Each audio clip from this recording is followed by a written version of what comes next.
Neon.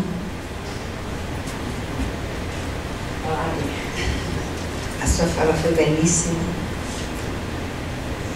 Eu tenho pena que você não tivesse ficado aqui para todo mundo ver a oportunidade que eu tive de ficar te olhando enquanto você fala.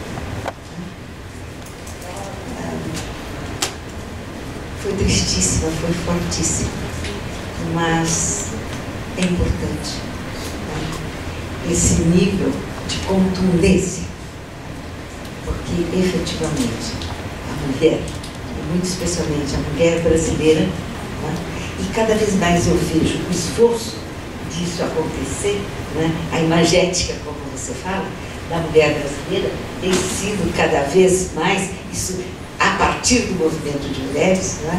Não mais apenas a imagética, o simbolismo da mulher branca. Né? E você levanta também, é claro, é fulcral na tua fala, o tema da transexualidade, da transgeneridade, e você levanta o tema da prostituição. Eu quero dizer, como querido? Encarceramento. E do encarceramento. Eu percebo, eu vivencio que cada vez mais esses temas estão integrando-se à luta das mulheres. Né? Então, existe um movimento de mulheres cada vez mais plural, graças aos esforços e falas como a sua. Agora, ainda falta muito para efetivamente o movimento de mulheres está suficiente, o movimento de mulheres, né, que é plural, está todo ele ainda mais aberto e agir mais com exatamente as mulheres que têm mais dificuldade do que algumas de nós, como por exemplo eu, uma mulher branca, uma mulher acadêmica, na verdade.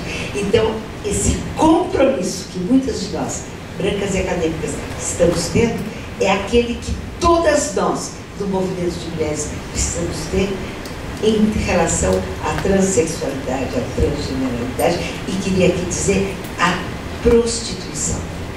Eu quero dizer a vocês que me incomoda muito, enquanto mulher feminista, até hoje, em termos de América Latina e em termos de mundo, né, eu tenho que enfrentar, né, o não acolhimento por parte de feministas irmãs, eu chamo feministas irmãs, porque estamos há 30, 40 anos, ainda tenho que enfrentar a dificuldade, e a gente tem que respeitar, mas ao mesmo tempo a gente tem que lutar, para que elas abram a cabeça. Não é? Porque existe uma dificuldade muito grande da mulher feminista de aceitar a legalização da prostituição, e por aí vai. Né? Eu não me conformo.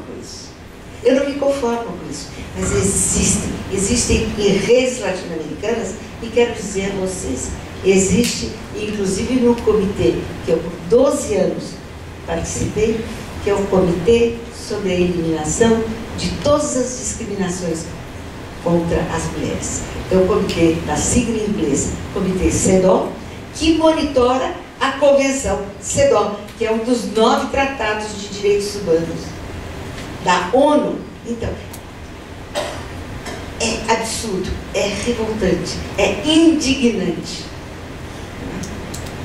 Nós recebemos, enquanto eu estava lá, estive até dezembro de 2016, até muito pouco tempo, nós recebemos, todas as colegas foram muito educadas, escutaram, né, uma maravilha de um seminário piloto internacional, em que pessoas, né, mulheres que exercem a prostituição em todo o mundo, mulheres da Rússia, uma liderança russa, mulheres da Índia, mulheres da Malásia, representantes delas que estiveram lá conosco. Né?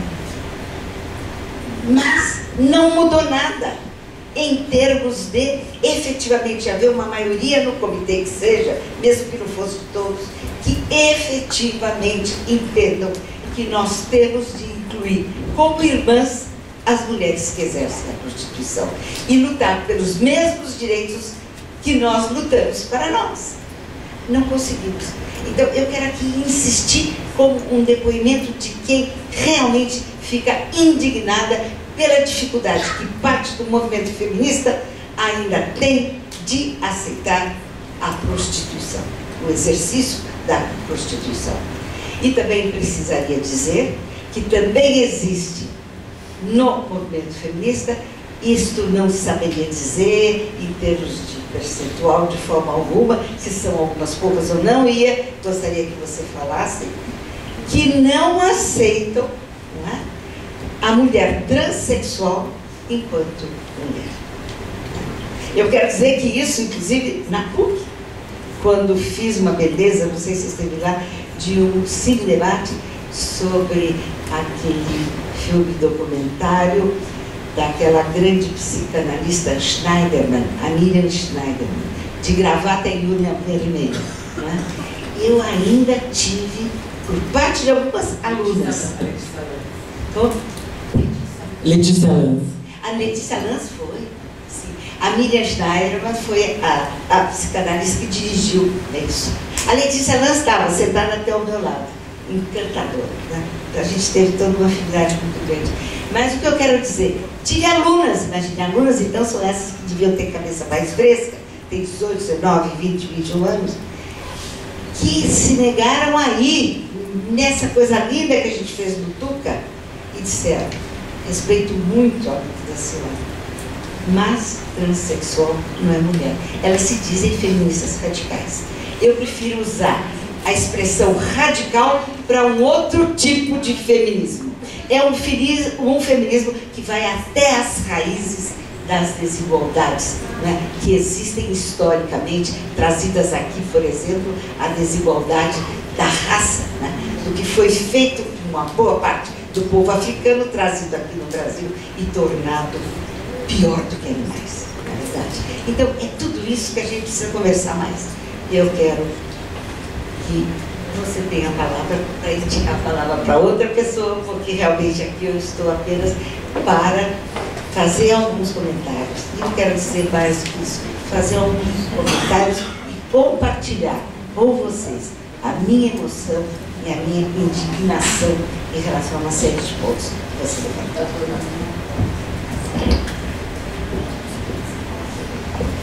Obrigada, Neon. Obrigada, Silvia. Agora, então, conosco, Magali Mendes.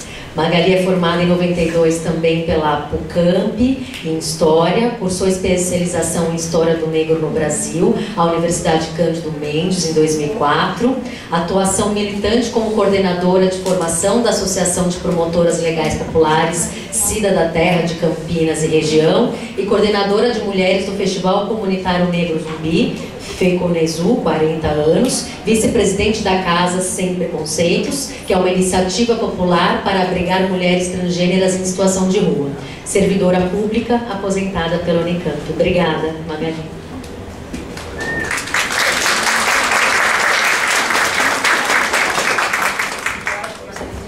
Bom, eu não botei no meu currículo que eu sou uma mulher em menopausa, então eu tenho como companheira essa toalhinha, porque de vez em quando cai sol.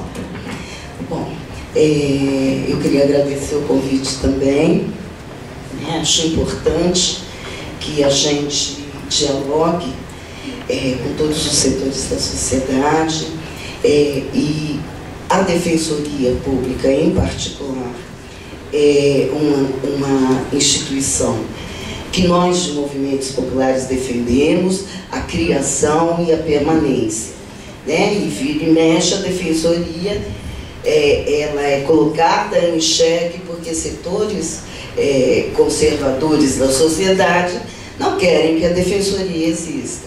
Então a gente, como promotora legal popular, a gente questiona, briga muito com a defensoria, mas a gente defende. A gente defende porque a gente, como popular, sabe que em muitos momentos a defensoria é capaz, é só a defensoria que é capaz de nos defender, né? Porque advogado é caro, né? Porque o direito não foi feito para mulher pobre, preta, trans, não foi feita para nós.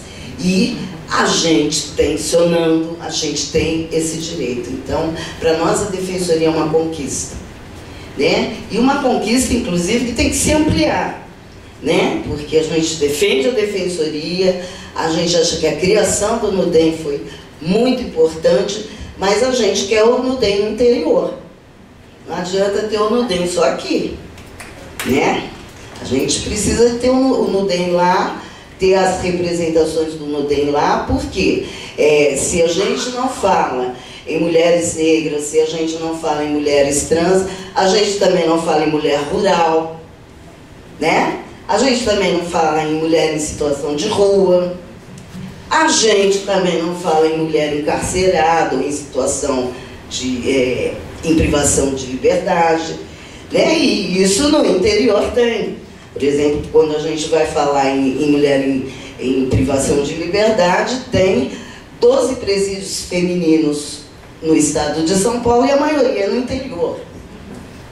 Então, a gente precisa ampliar esse serviço e dar acesso à população mais pobre que não tem acesso a isso, né? Não tem defensoria em todas as cidades, e a gente precisa que tenha, e a gente precisa lutar para que isso aconteça, né? Porque a gente tem um governo aí que já entrou falando contra quem ele ia governar, né? Então, nós negras, nós trans, nós pobres, nós da quebrada, é contra nós que ele governa.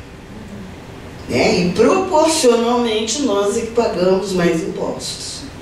Então a gente precisa pensar um pouco nisso e nós pensamos que a defensoria ela tem um papel importante. Por isso eu começo com essa reivindicação, que a defensoria, com todos os problemas que ela tem, ela não fique só aqui. E que ela vá para o litoral também, né? Quando a colega Neon fala das mulheres trans que morreram assassinadas, né? Uma das últimas é de Campinas, né? De um bairro muito próximo ao que a gente mora, mas ontem a gente teve notícia que uma das meninas que estava em situação de rua em Campinas, que a gente atendeu, que a gente conseguiu recolocá-la na família, e que morava em Peruíbe, foi assassinada em Praia Grande, né? E foi assassinada dia 12 e foi enterrada como indigente, né? E a família procurando, pedindo ajuda pra gente, porque a gente a gente que eu falo é a equipe, viu, gente? Não é necessariamente eu, mas nós que somos voluntários e que fizemos isso pelo movimento popular, né? Porque não tem política pública para isso, né? E a gente, né? A família procurando e foi encontrar isso. Ela foi assassinada dia 13, né? Um assassinato cruel que foi colocado como feminicídio, mas a família não teve o direito de enterrar. E ela entra na estatística porque tinha 34 anos. Uma mulher trans não vive mais do que isso. A estatística a média é de 20 né? E aí, quando a gente vai contar para a nossa liderança, que é PLP e que é uma mulher trans também, a gente tem que ter todo cuidado, porque ela, em Campinas, das dezenas de mulheres trans que existiam, hoje só existem 4 com mais de 40 anos. Então, contar isso para a nossa parceira PLP, Suzy, é de uma delicadeza, porque ela é uma sobrevivente. Aí, a semana passada, tivemos uma oficina sobre tráfico de mulheres e meninas. Aí a gente descobre que a Janaína, que era gestora aqui em São Paulo, pediu demissão por esses dias, ela vai embora do país. é uma mulher que atua, né, com as prostitutas, com as mulheres trans, com as militantes. Nós, PLPs, temos dela como mediadora há quase 10 anos. Ela vai embora desse país, porque, entre outras coisas, ela pode ser a próxima. Então, né, a gente fica se perguntando que história é essa que estão construindo para nós, para além das histórias que nós construímos nas nossas vidas. E aí eu quero dizer porque eu sou uma promotora legal popular, né? As promotoras legais populares. Esse é um projeto que veio em 1992 para o Brasil, a partir do momento que mulheres feministas foram num encontro no Chile, né, no encontro da CLADEM, e lá descobriram que existia uma formação para mulheres em direitos para as mulheres populares. E existia um vácuo no país, tinha acabado de sair da Constituição de 88, existia um vácuo, que houve avanços, conquistas, mas que a maioria de nós não sabíamos, né? E então foi se articulado para que esse curso, essa formação viesse para o Brasil. A União de Mulheres de São Paulo, através de algumas militantes, e algumas vocês conhecem, como a Melinha Teles, Terezinha Gonzaga, a Crimeia, articularam. E no estado de São Paulo, o primeiro curso foi em 93, aqui no centro de São Paulo, e a partir daí foi se ampliando.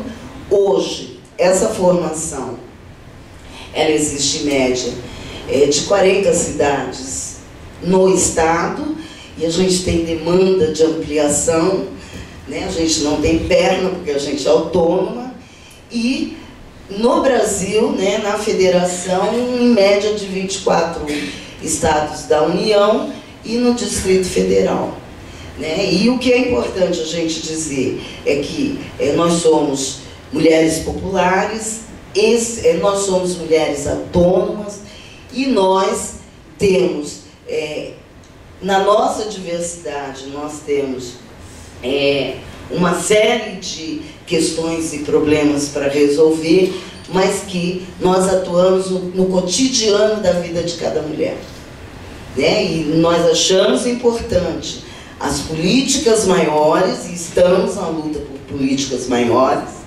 mas o cotidiano, a transformação, o entendimento de cada mulher popular, de cada mulher da favela, da quebrada, de cada mulher com a sua opção, não sei se se chama assim, mas com a sua opção sexual, com a sua vida, a gente tenta entender isso. Então, mais do que falar bonito, falar direito, a gente quer atuar na vida e transformar a vida das mulheres, né? E a gente tem conseguido isso de forma simples, de forma objetiva, não querendo ser politicamente correta, mas querendo ser parceira da outra mulher. Então, para nós, falar de mulheres, por exemplo, mulheres lésbicas, não é falar bonito sobre mulheres lésbicas, mas é ter as mulheres lésbicas com a gente. É saber que, como mãe, a minha filha pode ser uma lésbica, pode ser uma menina trans, e que esse sofrimento que ela passa, eu como mãe posso estar perto e contribuir para que se não acabe, mas minimize. Que a gente possa ser, de fato, estar do lado da outra. Que a gente possa, com tranquilidade, dizer, não sei, não entendo o que você está falando. Que a gente, a princípio e principalmente, sejamos mulheres acolhedoras, né? Mulheres que não tenham resposta para tudo, mas mulheres que queiram, que se abram para entender as outras mulheres. O que é isso que você está falando? O que é isso que você está falando? Eu não entendo. né? Mas se você é mulher, eu quero saber o que você está falando, né? Então essas questões para nós são importantes. E para nós, essa organização é necessária, né? A gente, por princípio, nós, PLP, somos anticapitalistas.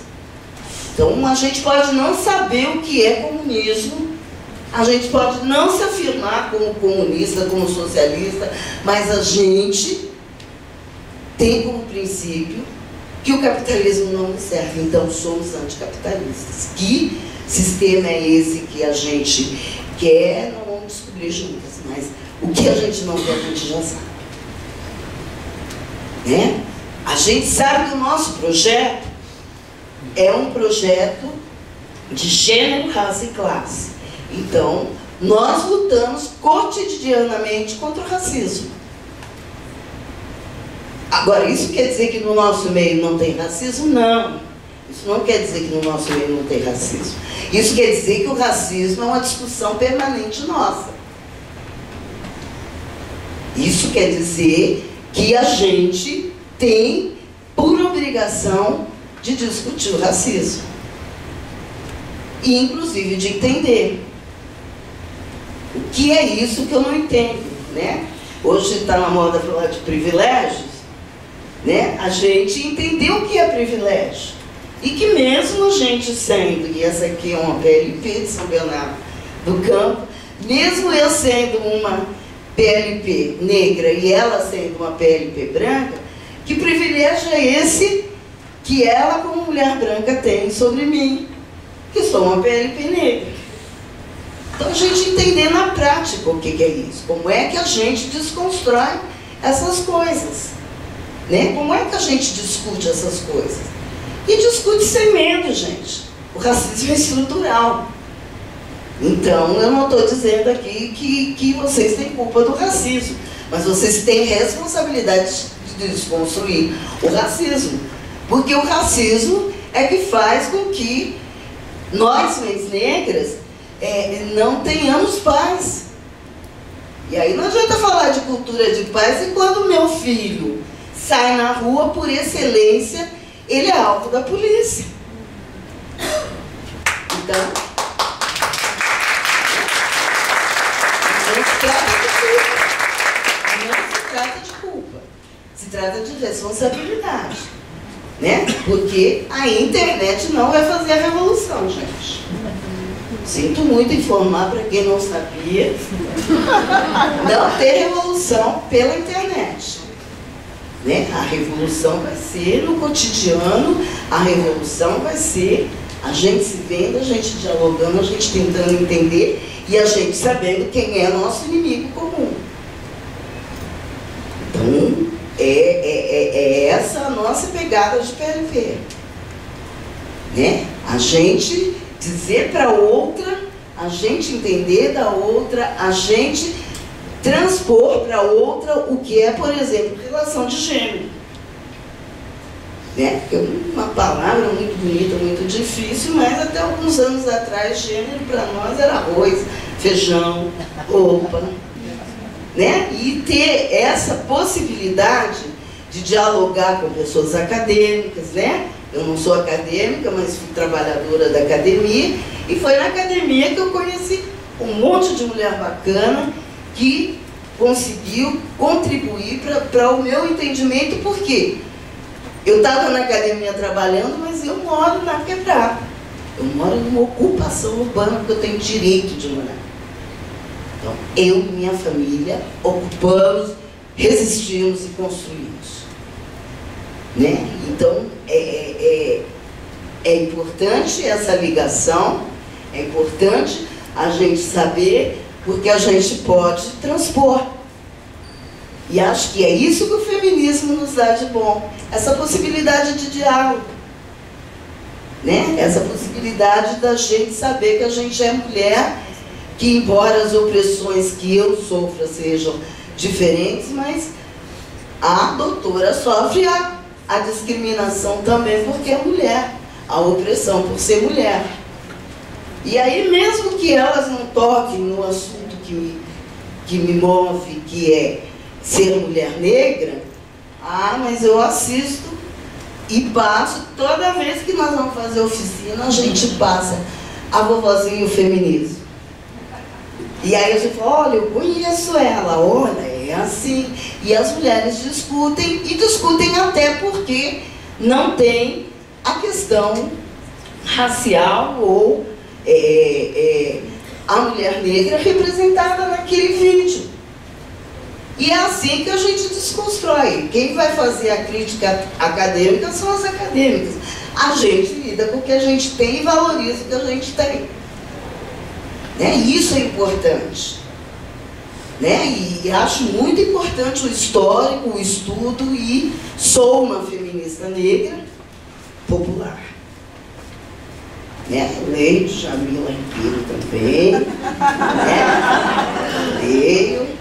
Minha comadre Núbia foi o primeiro livro que eu vi sobre as mulheres negras, foi orientanda da professora. Eu acho, de toda a documentação que a gente tinha sobre mulheres negras, a Organização das Mulheres Negras São Paulo, Rio, a gente deu para a Núbia e falou, escreva direito. A gente quer se ver representada. A gente quer outro discurso. E aí ela foi lá, escreveu, né? O mestrado dela foi aprovado, depois virou livro, porque é essa possibilidade que a gente tem.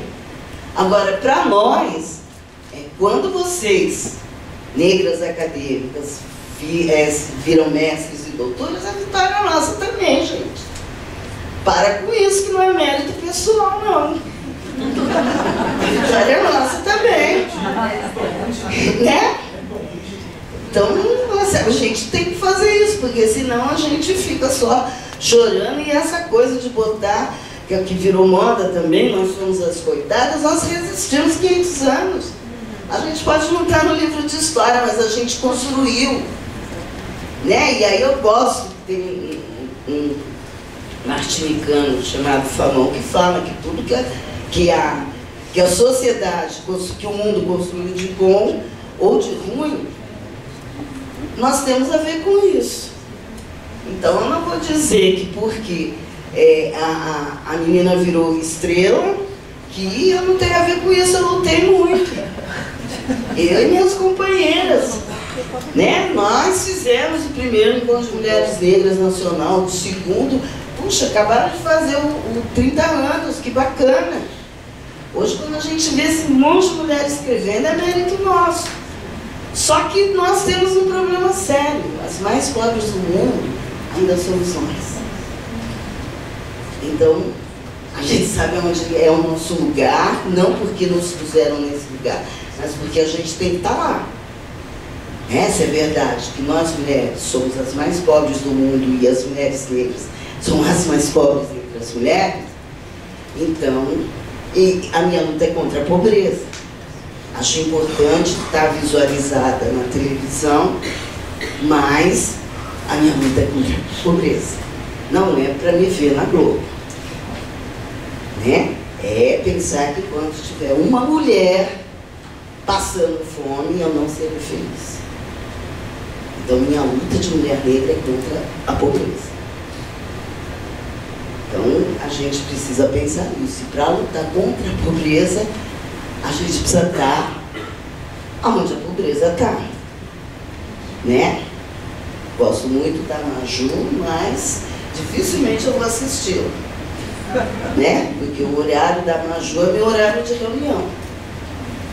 É meu horário que eu tenho que conversar com a minha vizinha, é o horário do curso de PLP, então, né, é o cotidiano. E aí a gente precisa pensar muito nisso, gente. Porque senão a gente está dizendo que quer que o mundo seja justo e igual, mas a gente está produzindo diferença. Né? Aí a gente está produzindo privilégio. Né? E aí a gente precisa saber o que é que a gente quer. Se é verdade isso. Se não é, por favor, nos diga. E se existe um momento bom nessa, vou chamar de porcaria que aconteceu no Brasil o ano passado, foi exatamente a gente entender quem é que está do nosso lado. Esse é o ponto positivo. A gente já sabe, já foi, cada um se declarou. Então, por mais que nos doa, isso foi bom. Acabou a mentira. Quem não acreditava que existe direito, agora sabe que existe direito. Né? E que essa direita viva, quando se impulsou, disse: bandido bom é bandido morto. Né? A ordem é para matar. Não queremos... quem está no sistema penitenciário não tem jeito. Isso que foi dito, gente. Ele não mentiu para ninguém. Quem se autodeclarou, agora a gente sabe quem, né? Que só existe dois lados. Sinto muito. Sinto muito. 2 projetos de Brasil. Aquele e esse do qual eu participo. A gente tem conflito, a gente tem diferença, mas são 2 projetos. Não adianta. E aí, voltando para as PLPs, quando a gente forma mulheres, a gente forma de forma simples dialogar sobre isso. Né? Dialogar que a violência contra a mulher, ela é uma violência estrutural, gente. Né? E ela não é coletiva, e ela não tem jeito. Não é eu, coitada. É um sistema que produz isso. Né? É um sistema que produz que até quem não se beneficia da violência seja violento. Né? Porque quem é que se beneficia da violência nesse país? Vou falar do nosso que eu não conheço os outros. Homens brancos com mais de 50 anos, ricos. São esses caras que... E às vezes meu vizinho que é violento, que é um homem branco também, pobre, ele não se beneficia. Ele reproduz violência. Ele reproduz violência, mas ele não se beneficia dela. E a gente precisa discutir sobre isso, porque senão a gente individualiza. E quando a gente individualiza, a gente não consegue enxergar a raiz do problema. É para isso que as PLPs existem. Para, de forma simples, a gente tocar nesses pontos. É para aquela coisa gostosa que a gente fazia nas formações políticas da década de 80, de 90, é tirar a resposta da pessoa, é não dar resposta, né? Porque na internet todo mundo tem resposta para tudo. Mas se acabar com a violência fosse fácil, ela já estava terminada, gente. É tão complexo que ela não terminou ainda. E que nós, mulheres pobres, sofremos, mas as mulheres de classe média também, mas as mulheres ricas também. Ela é democrática. A única democracia que nós temos nesse país é a violência contra a mulher. Ela é para todas nós, mulher branca, mulher negra, mulher indígena, mulher trans, mulher cis, é para todas nós. Né? E aí as acadêmicas ajudam, porque elas pesquisaram que todas nós, no momento da vida, já passamos por essa violência. Agora, como é que a gente identifica essa violência? É aí que nós, PLPs, atuamos. De fazer com que a própria pessoa descubra isso, não dar resposta. Se fosse eu faria isso. Mas não largou fulano. Não largou fulano porque tem uma série de questões que não possibilitará que ela deixe fulano agora. Talvez ela deixe 10 anos, em um mês, talvez ela não deixe nunca. Mas como é que nós vamos atuar com ela para que ela identifique essa violência e a partir dessa identificação ela reage? Ela reage não o que eu faria, mas o que de fato ela descobriu de novo na vida dela e que ela possa atuar. E aí, a justiça, e aí eu gosto da defensoria, ela tem que estar sempre junto, porque a pessoa disser, não, vou lá, quero ir lá, mas eu não tenho dinheiro, advogado é caro, a gente vai com ela na defensoria, ou indica que vá, ou pergunta, você conhece a defensoria?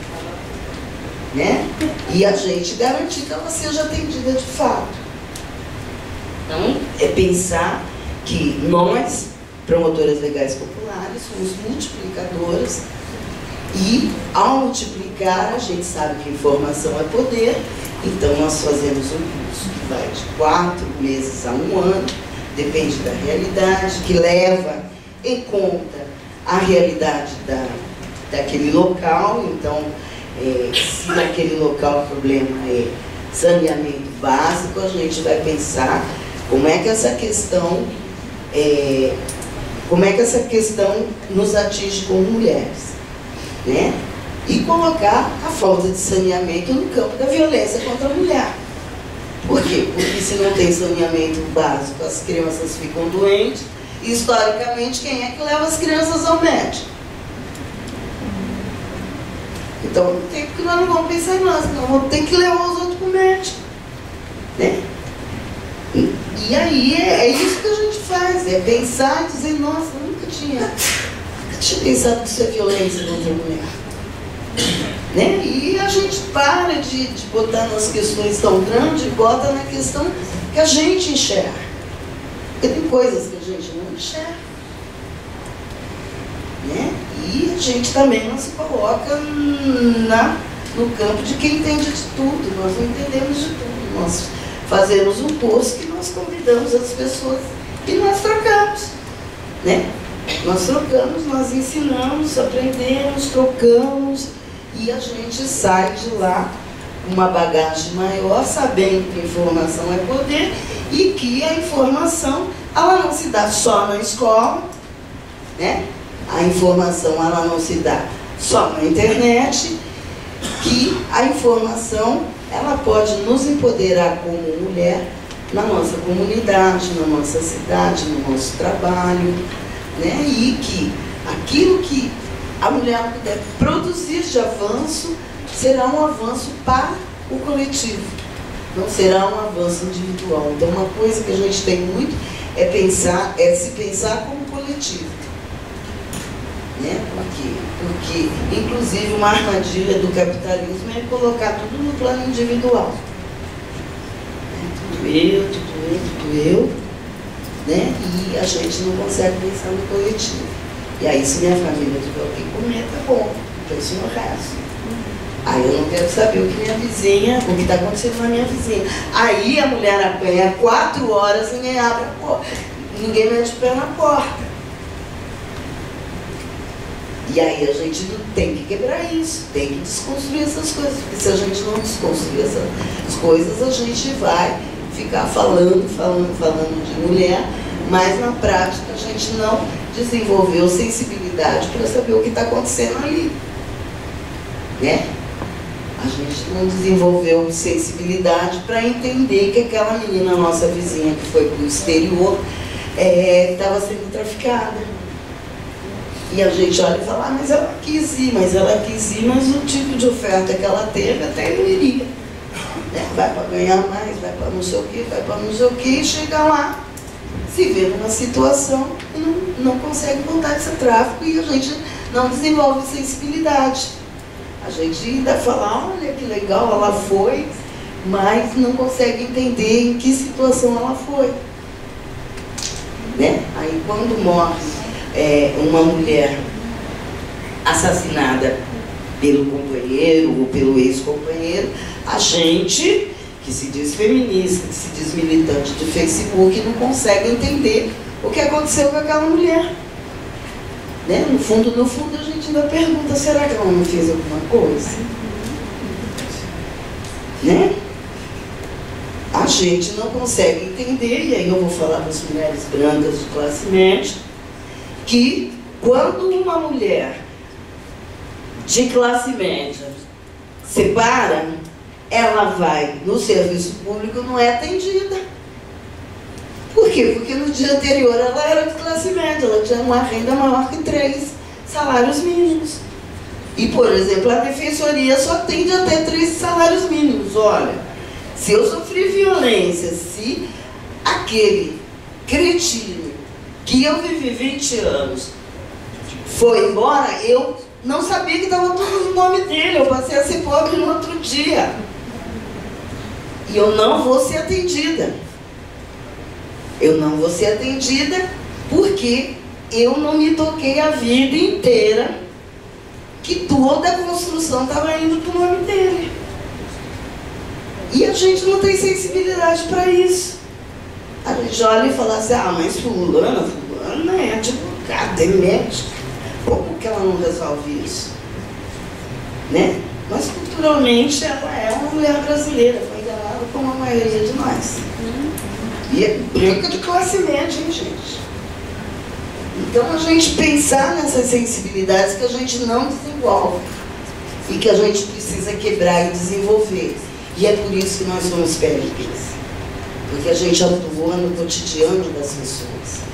A gente tenta entender para além daquilo que a gente está vendo. E a gente tenta desenvolver sensibilidades. Né? E a gente tenta pensar para além das questões que nos são colocadas. E a gente tenta fazer uma rede de apoio, né? E que isso é muito importante. Parece que não, mas a gente tem uma rede de apoio muito grande, né? E a gente também chuta a porta, a gente também é chamada de maluca, né? A gente, nós somos lá em Campinas, na promotoria, e uma das promotoras falou que a gente era muito ousada. Como é que a gente pode dizer que a gente é promotora? Aí eu falei, olha, senhora, fiz assim bem a fala da... Falei, ó, senhora, promotora, até quem vem de Avon é.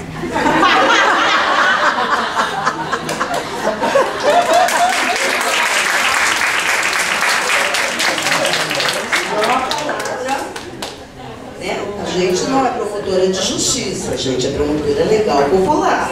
Assim como quem vem de Avon é promotora de Avon, né? A ousadia era dela de querer que uma palavra, né? Uma palavra serviço só para ela. Então acho que é muito isso. E no nosso meio, a gente forma mulheres. Nosso olhar particular é para mulheres que têm menos acesso, né? Mas nós formamos mulheres e entendemos que essa rede é necessária, né? E às vezes a gente tem uma demanda grande de mulheres já com formação e a gente até brinca e fala, olha, sabe aquele diploma que você recebeu? Deixa aqui na porta, né? Porque aqui nós somos mulheres. Então a gente pede, olha, até tal tempo ninguém vai falar a profissão, aonde mora, para não criar constrangimento. E aí, depois que a gente está integrada, aqui a gente vai falando o que a gente faz e vendo como é que a gente pode se ajudar. Depois que a gente se reconhece como mulher. Então, acho que cada vez mais a gente, nesse momento histórico político, a gente vai precisar de criar estratégias para a gente superar esse momento, porque nós estamos sendo criminalizadas como movimento social, nós estamos sendo criminalizadas como mulheres, nós estamos sendo criminalizadas como pobres, né? Então a gente vai ter que pensar estratégias mesmo, de nesse momento ruim que nós estamos passando, a gente consiga, como feministas, a gente consiga se unir, a gente consiga avançar, a gente consiga, ao mesmo tempo, ter uma posição política nítida, né? A gente consiga saber que é mentira, não existe feminista de direita. A nossa própria luta nos coloca à esquerda do sistema. A nossa luta nos coloca, né? Nós queremos igualdade. Se feminismo é igualdade, então me parece que a direita não quer igualdade. Então, não vou dizer que existe feminista de direita. Não existe. E a gente precisa ter nítido isso, e a gente precisa ter postura política e dizer isso coletivamente. A gente começar a dizer que lado nós estamos. E a gente dizer que feminismo não mata, quem mata é machismo. Machismo mata todo dia, todo minuto. Feminismo não mata. Feminismo é muda. E aí a gente ser feminista popular é a gente colocar esse movimento na mão das mulheres populares que cotidianamente, historicamente, já faziam isso. Só não nomeavam isso. Não sabiam nomear isso. Agora nós sabemos, o feminismo é nosso. Né? O feminismo é nosso. E aí cada mulher de quebrada, cada mulher de periferia tem que dizer, sou feminista. Tem que enfrentar. Nós PLPs temos até um funkzinho, né? Que diz que as PLPs são periferia, enfrentam os machistas e os coxinhas todo dia. A gente canta isso porque isso é real. E quem faz isso? São as feministas. As feministas populares. Feminismo hoje não pode ser mais privilégio de algumas. Feminismo é para todas nós. Então, é o recado que eu queria deixar. Acho que pensar em luta, em revolução, é isso. É a gente atuar no cotidiano, na vida das pessoas. Né? Histórias, a gente tem muitas.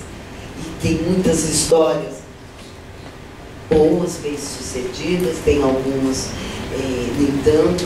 A gente começou contando uma delas, que dá continuidade, que a nossa amiga Nina falou, né? Tem algumas que não são bem sucedidas, mas a gente está construindo a nossa história. E a gente tem que levar todas as mulheres a fazerem isso. E levar todas as mulheres a lutar contra esse sistema que não nos quer. Né? Eu não sei. Eu tenho muito problema de falar de inclusão, porque eu não acho que o capitalismo inclui ninguém. Então, eu penso que a gente tem que lutar para que a gente viva, né? Para que a gente tenha uma vida digna, para que todas as mulheres, para que a vida de todas as mulheres seja garantida, para que o arroz e o feijão de todas as mulheres seja garantido. Né? E para que as mulheres façam o que elas desejam fazer. Né? E que principalmente as mulheres derrubem todos esses homens que acabaram no nosso país. Né? Acho que isso para nós é muito importante. Né? Eu vou encerrar por aqui. Não sei se já deu meus minutos, mas eu penso que é isso. Obrigada, agradeço. Para mim foi um prazer.